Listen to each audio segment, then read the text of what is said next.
Selamat pagi Indonesia.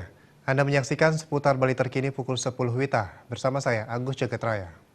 Keberadaan peseraman dipercaya mampu menjaga kelestarian budaya Bali bagi generasi muda Hindu.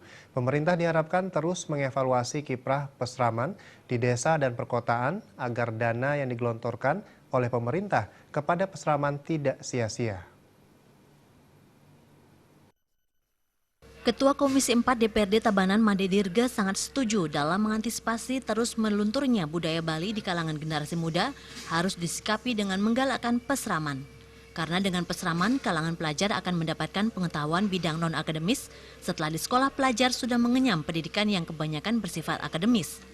Ditambahkannya dengan adanya peseraman, maka akan membantu pemerintah dalam memberikan pendidikan karakter kepada siswa. Dan tidak kalah pentingnya akan memberikan pengetahuan akan budaya Bali agar budaya di Pulau Dewata tidak punah ke depan. Namun menurut Dirga, pemerintah provinsi jangan hanya memberi bantuan dana saja kepada peseraman, namun harus terus mengevaluasi kinerja peseraman agar anak muda Bali mampu mendapatkan pendidikan non-akademis yang condong mengedepankan budaya Bali. Bagaimana kita akan di peseraman itu berbahasa Bali, kan gitu ya, berbahasa daerah itu kan di sana nanti. Kalau kita yang memang melestarikan ya apakah agama lain kan tidak.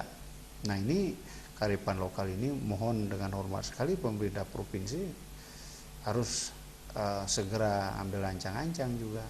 Apa termasuk evaluasi Pak? Evaluasi yang kemarinnya memang harus itu dilakukan. Mana yang redup, bagaimana, kenapa redup kan sekarang harus dikembalikan. Karena kan cuma bisa memberikan bantuan kadang-kadang. Tetapi bantuan itu sudah berjalan baik, apa hasil daripada bantuan? Itu kan tidak ada, evaluasi bantuan itu tidak ada. Cuma bisa memberikan bantuan aja, bantuan gitu. Bagaimana hasilnya itu kan harus dianu.